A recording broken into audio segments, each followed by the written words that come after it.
Joe Girardi is like 2 games away from being fired. He stinks. By the way, Tyler Harrison, what do you think about Joe Girardi now, you idiot?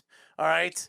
All right, it's so terrible. It's such a terrible take. Oh, I'd rather Joe Girardi than Aaron Boone. Okay. Nobody could manage the Phillies. Aaron Boone, the same Aaron Boone that if he wins another 100-win season, he's the first manager in Major League history to have 300-win seasons in his first 5 years. So. They might make. Good job, Tyler. You know what you're talking about.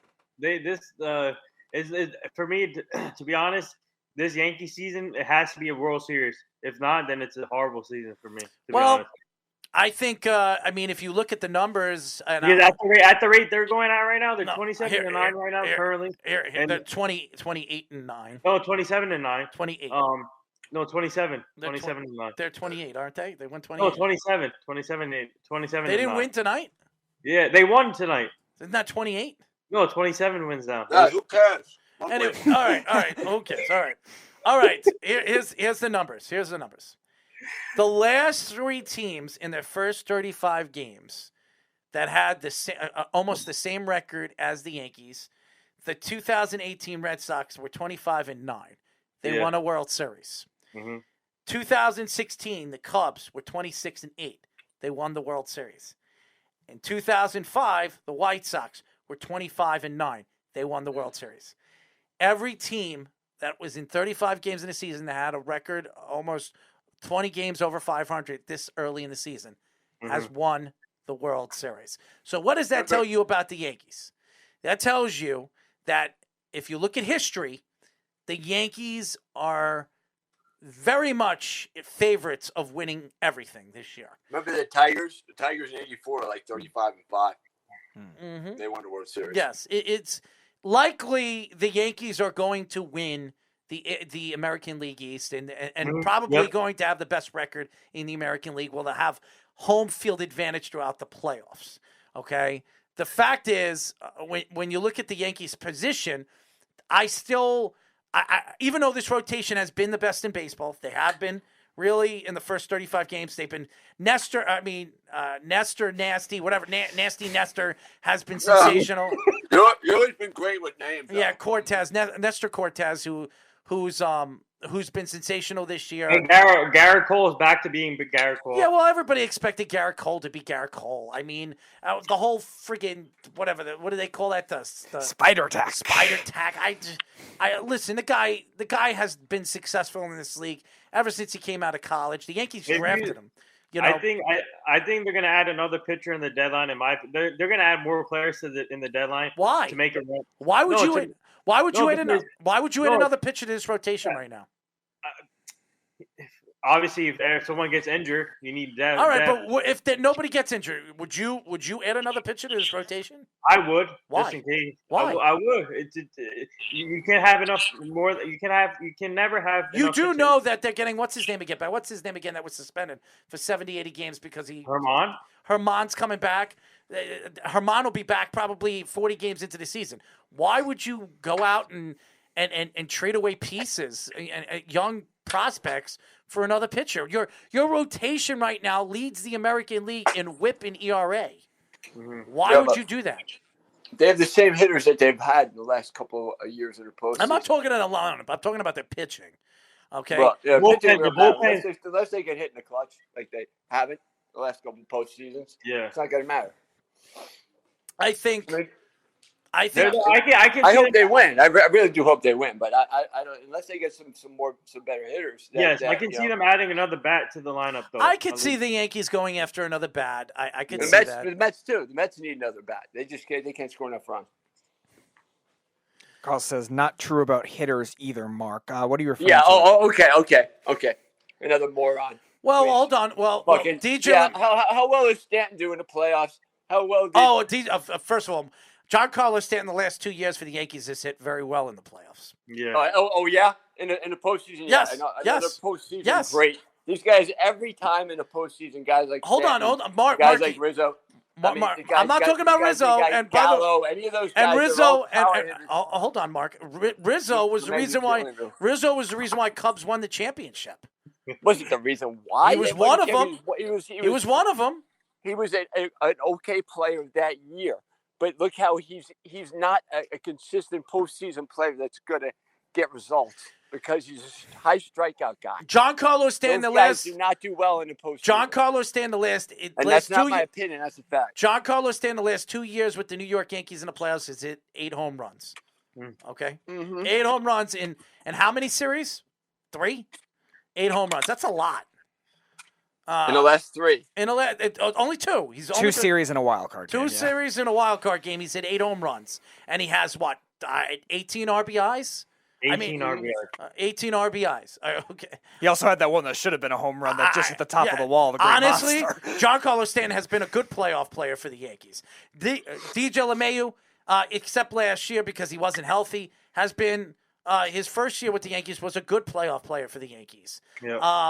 Gleyber Torres, forget about it. I think his career, batting average in the playoffs is like 356. Yep. He's a good playoff player. Aaron Judge is a good playoff player. Last year he wasn't, but Aaron Judge, since he's been in the league, I think he has 14 home runs? Yeah, in the playoffs? Carl says Rizzo has been beyond solid in playoffs for the Cubs, even so. I mean, right. All right, guys, they're not going to win with those guys. No. Hey, I mean, it's obviously you need the other players to step up. They need better. They need better contact bat.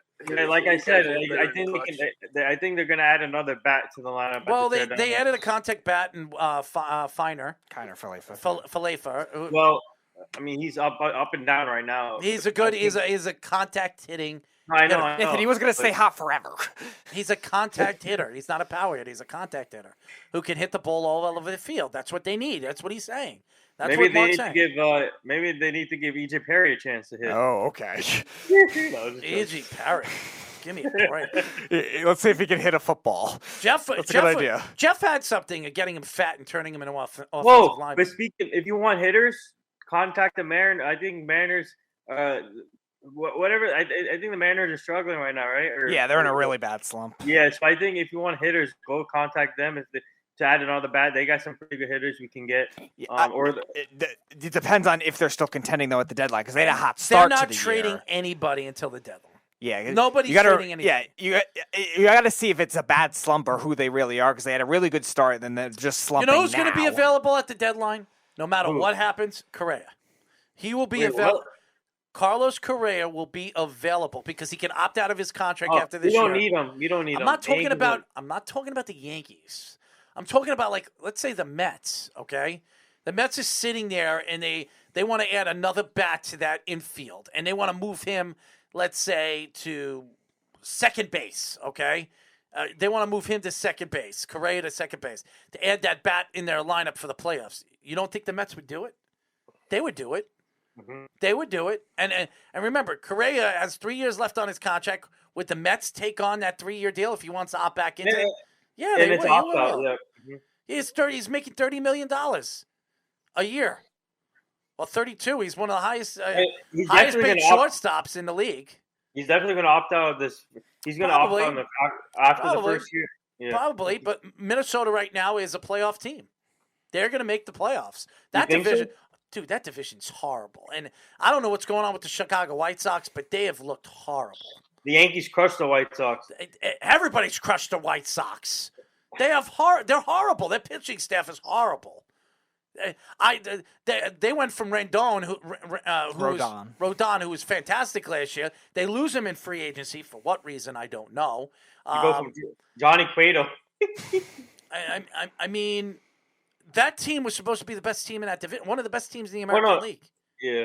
Mm-hmm. They've been horrible. Carl says the Angels could take on Correa also. Yeah, that wouldn't surprise me. Yep. No, Angels are a playoff team this year too. By the way. And as much as everybody thinks this is crazy, even the Astros could take on Correa if they really want to bring him back if they need him.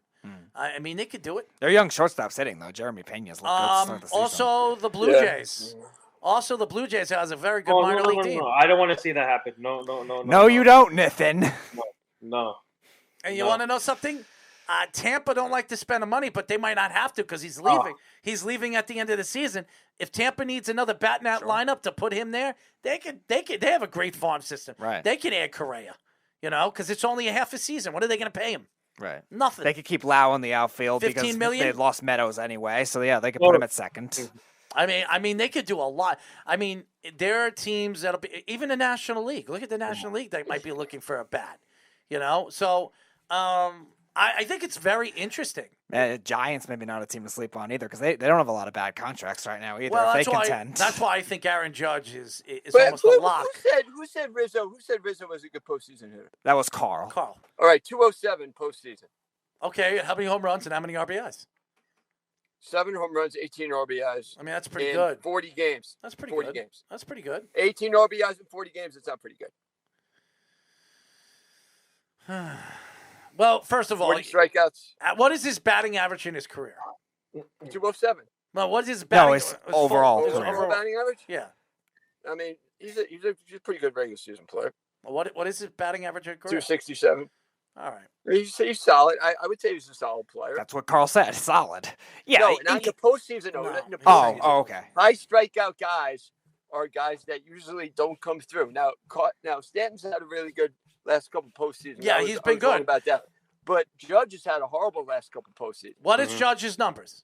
Judge is 3 for 21 against the Rays. But what is his career? What is his overall? Overall, again, he has 22 RBIs in 35 postseason games, and he's like I'd say like probably about 240, 230 postseason hitter. That's not that bad for a power Not hitter. that bad, but he's not like what he is in the regular season. No, but again, this could be a different year because Alex Rodriguez wasn't a good postseason hitter. Oh, he was horrible. Well, yeah, every Yankee fan hated him. Basically, 2009, he won them the World Series. But that's what I'm saying. Right. But he was the most hated man in New York before that. I mean, no, he was. The same with Barry Bonds. Bonds wasn't that great. No, he wasn't. No, he wasn't. There's a lot of Except players. for 2002. There's a lot of players that show up one of these years. And I think Giancarlo Stanton has been a very good postseason hitter for the Yankees. And go look at Gleyber Torres' numbers in the playoffs. They're ridiculous. Right. They're ridiculous. Arrow, so you think Go look at Gleyber Torres' numbers. They're ridiculous. I haven't looked at his numbers. They're ridiculous. Gallow's another guy. He's horrible. Well, he hasn't played much in the playoffs. He doesn't have a lot of experience yet. No, but he's not hard to predict. I believe the Yankees are going to trade Joey Gallo before the trade deadline. I don't think they're going to move. Let me ask you this though: What? which hitter? All right, all three of you guys. Which hitter do you think the Yankees will predict? What hitter will the Yankees try and get in the trade deadline? That's hard. I mean, remember a couple of years ago they got Edwin and Carcione before the trade deadline? Yep. That's hard. So they always make good deals. They get guys. Brian Cashman is the best GM in baseball. I'll say it again because everybody hates him. But you want to know something? Brian Cashman, if he were to be let go by the Yankees right now, all 31 teams, the Mets, Steve Cohen would give him an open check and say, how much do you want? I agree with you. How much do you want? I'll bring you on. Well, he'll say bye-bye. A lot of Yankee fans are pissed off at him, but I agree with you, Errol. He is the best He'll GM say in bye baseball. to Billy Epler. Bye to Billy.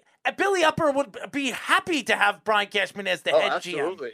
How he's managed to stay alive. Why do you think Epler? Why do you think Epler is a GM right now? Man, because 25 years. Because of Brian Cashman. He worked under Brian Cashman for how many years? Cashman's been there, 25 years? 25 years. 25 years, 25 straight winning seasons. Unbelievable. I mean, the guy to me, you know how hard that was? I mean, Yankees GMs used to last half a year before him. The last couple of years of Joe Girardi, he had all plays. They still have winning seasons. Yes, there's no reason for the 2015 Yankees to have ever made the playoffs. Somehow they did. And they still had a winning season. When they lost to the Astros, yeah. But that team had no business being there. The Orioles and Blue Jays were both loaded, and they stuck in over the Orioles that year. I tell you, I like the Blue Jays had a heck of a young team, and their pitching staff's not that bad either. So. No, they're just their bullpen is questionable outside of their top two guys, and right now their hitters are banged up right now. Yeah. Kevin Guzman, or what's his name? Gosman. Kevin Gosman. He's having a good year so far. I know. What the heck? I mean, he came right over the Giants. He was an average pitcher. I will say, I'm sorry to cut you off, Mark. Sorry, it's okay. I will say this: what the Yankees are going to do. Chapman looks like he's falling apart. He's lost a lot. We have another run anyway in the postseason. He lost a lot of velocity. I think the Yankees, if there's any move that they make at the trade deadline, is to find a closer, and I think that's where I think the Yankees will go more than anything. Josh Hader. I don't think the Brewers are going to trade Josh Hader. They're contending. Josh Hader is really good. Josh Hader has not looked as good, this year as he has, all the other years. Now he's played well, but really the best closer right now in the National League is Diaz.